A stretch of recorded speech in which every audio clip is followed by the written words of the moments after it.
네, 안녕하세요. 반갑습니다. 이은경입니다. 어제 댓글 진짜 많이 남겨주셨더라고요. 네, 제일 순위는 뭡니다 하면서 쭉 남겨주신 거 보면서 내가 빠뜨린 것도 있었구나. 저도 그 생각 했거든요. 아마 댓글 보시는 많은 분들이 서로서로 도움을 많이 받지 않았을까라는 생각이 들었고요. 제가 놓쳤던 부분, 그리고 앞으로 좀 우선순위를 둬야 되겠다 생각하는 부분들 생각할 수 있는 좋은 기회가 되었습니다. 감사합니다. 오늘은요, 제가 교육적인 어떤 정보를 드리는 게 아니고요. 원래 금요일마다는 엄마의 라이프에 대해서 얘기를 했었는데요. 오늘은 장애아를 키우는 엄마의 라이프에 대해서 좀 말씀을 드릴게요. 이렇게 살아요. 이건 아니고요. 실은 우리 구독하시는 참 좋은 우리 어머님들, 참 감사하고 너무 좋아요. 너무 좋은 분들이, 저처럼 조금 특별한 상황에 처한 이런 가정들, 아이들, 그리고 엄마들을 이렇게 도와주셨으면 좋겠습니다 라고 하는 부탁의 말씀을 드리고 싶어요. 네, 그냥 부탁이에요. 그리고 교육 전문가로서의 그런 포지션이 아니고요.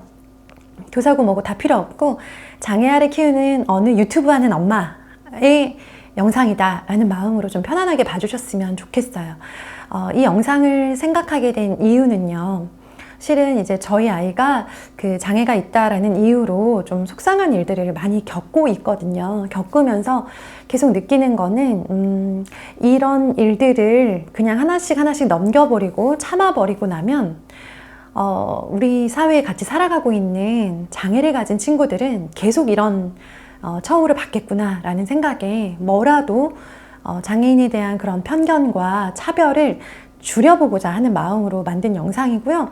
또 이렇게 찍어야 되겠다라고 마음을 먹었는데 공교롭게도 이번 주에 장애인의 날이 있었죠. 네, 아시겠지만 이제 저희 둘째 아들은 6학년이고요. 장애가 있어요. 어릴 때 아팠어가지고요. 그때 이제 지능 손상이 되었고 현재는 60이 좀 안 돼요. 안 되는 상태에서 지적장애 3급을 진단을 받았고요. 장애 등록을 한 상태고 지금 현재 초등학교에서는 일반 반이 있어요. 6학년 몇 반 소속이고요.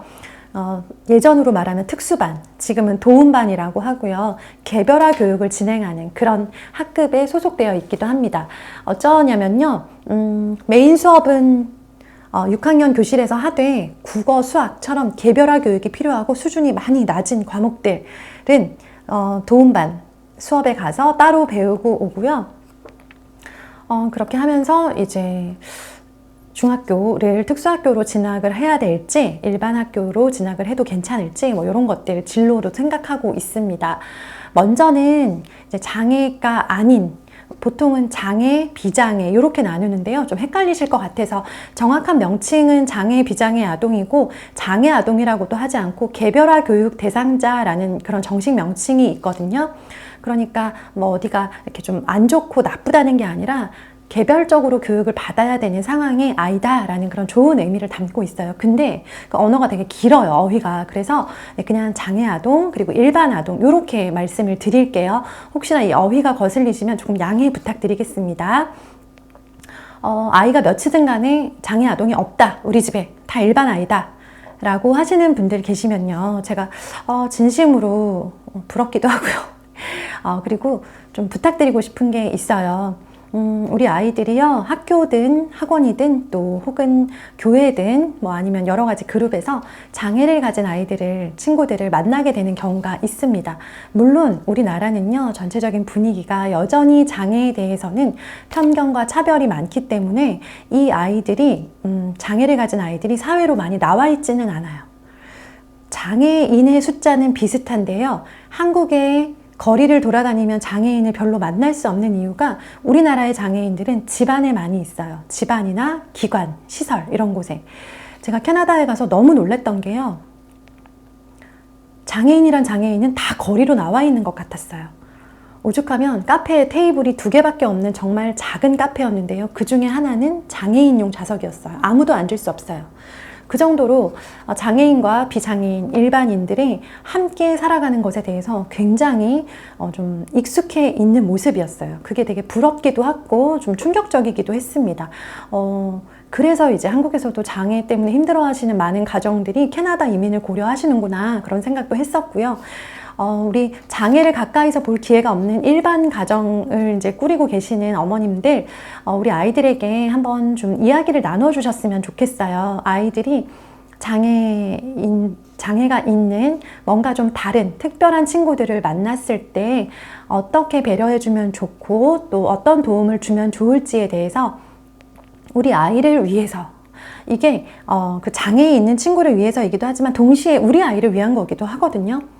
네, 그래서 그 장애를 가지고 있는 친구들이 뭐 지체장애든 지적장애든 간에 가지고 있다라는 건요, 우리가 그런 친구들과도 함께 살아야 되는 거고, 그 친구들을 도움을 줄 수 있다면, 배려해 줄 수 있다면, 좀 해줄 수 있다면 너무나 좋은 거고요. 그리고 또 언젠가는 우리 가족이나 가까운 누군가도 그런 장애들을 겪을 수도 있다라는 것들도 한 번쯤은 말씀을 해주시면 좋을 것 같아요. 그러니까 저 아이의 그런 모습은 그 아이의 잘못이 아니다라는 거 좀 알려주셨으면 좋겠어요. 제가 장애아를 키우는 걸 아시는 분들이 이렇게 옆에서 지켜보다가 저를 걱정해서 해주시는 말씀이 있어요. 너 너무 힘들지 않냐? 애한테 원망스러운 마음 들지 않아? 라는 얘기를 하는데요. 힘들 땐 원망스러웠죠. 그런데 가만 생각해 보면 저도 잘못이 없지만 얘도 잘못이 없어요. 예. 그러니까 저도 제가 뭐 아팠던 걸 좀 놓쳤던 건 있지만 제가 뭐 어떻게 해서 아이를 장애아로 만든 게 아님에도 불구하고 어려움을 겪고 있는 것처럼 저희 아이야말로 그 누구보다도 아무런 잘못도 하지 않았는데 어떤 것도 의도한 적이 없는데 좀 특별하게 이제 그렇게 살아가고 있는 거죠. 그렇게 생각을 하면 이 친구가 뭘 잘못해서 이런 상황이 생긴 게 아니라는 사실을 친구들이 좀 알아줬으면 좋겠어요. 장애가 있으면 마치 그 친구는 뭘 잘못해서 뭐가 부족해서 그런 거다라고 생각을 하는데요. 그게 아니다라는 거 좀 말씀해 주시면 좋겠고요. 왜 도와줘야 되느냐라고 아이들이 나 귀찮아. 그런 애들 있으면 나는 재미없어. 귀찮아. 놀기 싫어. 라는 이야기를 할 거예요. 아이니까 당연해요. 우리 아이들이 성숙한 인격을 가진 어른들만큼 장애인 친구들을 도와줄 수 없어요. 배우지 않으면 할 수 없어요. 그 친구들이 왜 그렇게 됐고 어떤 삶을 살아가는지에 대한 이해가 없으면 이건 불가능한 일이에요. 그래서요, 다른 사람을 돕고 배려해 주는 건 결국 나에게 행운을 가져다 주고 큰 복을 가져다 주는 건데, 그런 의미에서 내가 도울 수 있는 친구가 있고 배려해 줄 수 있는 친구가 있다는 건 정말 큰 행운이다. 정말 좋은 일이다. 그런 이야기도 한번 해주셨으면 좋겠어요. 실은 이제 우리 어머님들도 네, 막 힘드시겠어요 라고 하지만 마음속에 이왕이면 우리 아이가 친구를 사귈 때 조금 더 똑똑하고 조금 더 뭔가 많은 걸 가지고 있는 친구랑 사귀었으면 좋겠다, 그런 친구랑 단짝이 됐으면 좋겠다라는 생각하시죠. 제가 예전에 저희 아들, 큰아들이요, 저희 아들은 장애가 없는데 큰아들이 친구가 생겼다고 하더라고요. 그래서 되게 기뻤어요. 얘도 낯을 진짜 많이 가리는 아이라 가지고 친구 하나 사귀기가 정말 오래 걸리거든요. 친구를 처음으로 사귀고 그 친구 이름을 얘기를 많이 하더라고요. 나중에 공개 수업에 갔는데 그 친구가 궁금하잖아요. 그 친구를 계속 찾았는데 누군지 모르겠더라고요. 수업 끝나고 아들한테 물었어요. 누구야? 라고 물었더니 네, 이렇게 지체장애를 가진 그 친구를 딱 지적을 하더라고요. 얘야! 라고 말을 하는데 정말 제가 장애아를 가진 엄마이면서 그 순간 얘가 아니길 바랬던 마음이 제게 있었나 봐요. 참 얼마나 사람이 간사하고 이중적인가 라는 생각을 했습니다. 장애를 가진 우리 둘째는 친구들한테 배려받았으면 좋겠고 친구들이 잘 놀아줬으면 좋겠다고 하면서, 장애가 없는 우리 큰아들은 건강하고 그리고 더 뭔가 가지고 있는 친구들이랑 놀았으면 좋겠다라는 그런 정말 간사한 엄마의 이중적인 모습, 그날 제대로 확인을 하고 왔습니다. 그런 마음이 있으시다는 거 알아요. 저도 큰아이 때문에 많이 느끼고 있는 마음이기 때문에 장애를 가진 친구와 특별히 가깝게 지내는 걸 환영하는 사람은 우리나라에 별로 없다라는 걸 저도 잘 알고 있는데요. 그럼에도 불구하고 그 모든 착한 행동, 예쁜 행동, 선한 행동의 그런 결과들은 우리 아이들에게 돌아갈 거다라는 믿음으로 그렇게 한 번 더 이렇게 잘 말씀해 주시면 좋겠어요. 우리 아이들이 누가 하나하나 세세하게 알려주지 않아서 그렇지 잘 알려주고 이해를 구하잖아요. 그러면 선뜻 손을 내밀 수 있는 그런 착하고 예쁜 애들이 정말 많습니다. 집에 그런 아이들 키우고 계시는 거예요. 네, 그리고요. 두 번째는, 저처럼 네, 특별한 아이, 장애 아이를 키우고 계시는 어머님들께 당부드리고 싶은 말씀이 있어요. 힘드시죠? 일단은, 네, 힘드세요. 그냥, 네, 어쩌다가 이렇게까지 됐을까라고 생각되는 어떤 웃지 못할 상황들이 자주 생겨요. 또 시간을 되돌리고 싶다는 생각도 하고요. 다시 한번 기회가 주어진다면 그때 내가 그렇게 하지 않았을 것 같다라는 후회와 아쉬움도 많이 듭니다. 그리고 무엇보다는 그 아이의 엄마로 살아가는 것도 정말 힘들지만 그 아이가 학교에서나 여러 가지 곳에서 차별을 당하거나 편견 속에서 힘들어하는 모습을 보면서 정말 너무 안타깝고 마음이 짠하죠. 우리 어머님들이 장애 아를 데리고 이 아이를 양육시키실 때요, 아이가 겪는 부당하다고 생각되는 편견, 차별과 그런 것들을 그냥 넘어가지 않으셨으면 좋겠어요. 실은 저희 아들이 둘째가요, 3월에 3월에 반장 선거를 나갔어요. 일주일 동안 그 연설문을 준비를 해서 나갔거든요. 그랬는데 출마도 못 해보고 돌아왔더라고요. 굉장히 속상해서.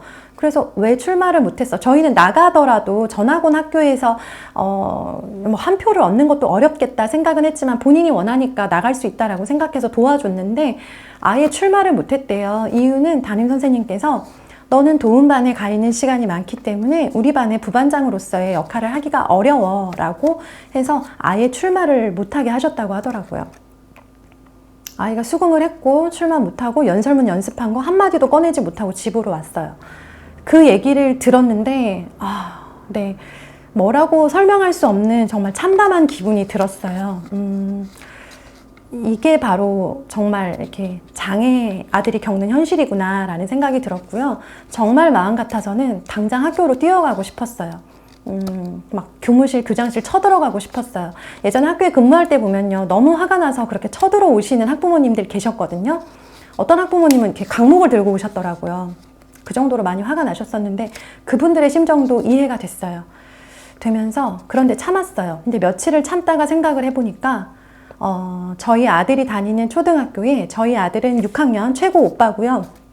그 밑에 장애를 가진 개별화 교육 대상자, 도움반 동생들이 6명이 있어요. 그럼 그 6명의 동생들을 생각하게 됐어요. 이 6명의 동생들이 나중에 반장 선거에 나가고 싶을 때 우리 아이가 나가지 못했던 이것이 선례가 되어서 얘네들은 출마 한번 못 해보겠구나 라는 생각이 들어서 담임 선생님과 불편한 관계가 될 것을 감수하고 말씀을 드렸어요. 좋게. 네, 정말 화가 났지만 그 감정은 좀 누르고요. 한 일주일 정도 지난 다음에 말씀을 드렸고 2학기에는 출마해도 된다라는 얘기를 들었습니다. 그게 중요한 게 아니고요. 이렇게 우리가 개선해 가지 않으면 사회는 쉽게 바뀌지 않아요. 우리 어머님들 속상한 일 많이 겪으시죠? 힘내시고요. 우리 같이 힘낼 사람이 있잖아요. 그리고 이런 부당한 일을 당하셨을 때는 좋게, 하지만 뜻은 분명하게 전달하자라는 마음으로 좀 더 씩씩하게 용기 내셨으면 좋겠고요. 사실 가장 절실하게 우리 장애아 키우는 어머님들께 드리고 싶은 말씀은 예뻐지자. 네, 예뻐지자라는 말씀입니다. 제가 캐나다에서 충격을 받았던 건 정말 많은 장애인들이 사회에 거리로 나와 있는 모습이었고요. 더 충격적이었던 건 장애아를 키우는 엄마들이 더 활기차고 예뻤어요. 더 막 예쁜 옷을 입으셨고요. 얼굴에는 웃음이 가득했고요. 더 당당하고 씩씩하고 행복해 보였어요. 남들에게 보여주는 모습을 신경 썼는지도 모르겠어요. 근데 그럼에도 불구하고 그렇게 의지적으로 힘을 내려고 귀걸이 하나도 예쁜 거 하려고 노력하고 어디 갈 때 더 말쑥하게 꾸며가지고 딱 아이 손잡고 다니는 그 모습이 저에게는 마치 그러니까 롤모델 같은 그런 모습이었어요. 얼마나 예뻤는지 몰라요. 그 엄마들, 그러니까 성인이 된 장애 아이의 손을 잡고 아이 손을 놓칠까봐 그렇게 같이 다니는 모습, 그럼에도 불구하고 미소를 잃지 않고 예쁘게 꾸며서 씩씩하게 다니는 모습이 저한테는 어떤 미래의 제 모습을 보는 것 같은 그런 느낌이 들었고요. 그래서 이제 고데기라도 좀 열심히 말고 다니려고 노력하는 거예요. 안 그러면 사람들은 항상 우리를 굉장히 불행하게, 불쌍하게 쳐다보고 그런 시선 때문에 위축돼서 우리가 좀 이렇게 그냥 남들이 예상하는 것처럼 되게 불행하고 우울하고 어둡게 살아갈 수밖에 없는 현실인 것 같아요. 근데 우리 그러지 말자고요. 네. 남들이 어떻게 볼까 생각하지 마시고요. 아이는 장애가 있는데 엄마는 저렇게 시골 꾸미고 다니네. 막 그런 소리 듣더라도 굴하지 마시고요. 우리 더 예뻐져서 거기에서 좀 신나가지고 우리 아이들 잘 키워봤으면 좋겠어요.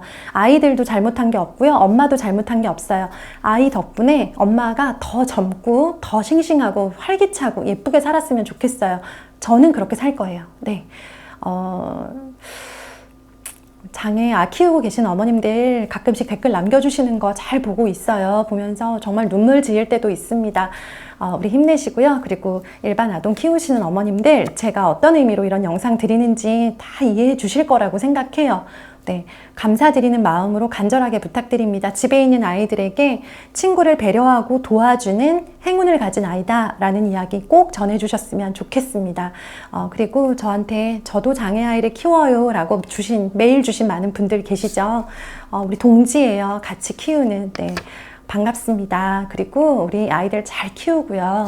성인이 돼서 이제 아이들 독립할 수 있도록 잘 준비해서요. 독립 잘 시키고 만나서 수다 떨어요. 네. 감사합니다. 오늘 이만 마칠게요. 다음에 또 뵙겠습니다. 감사합니다.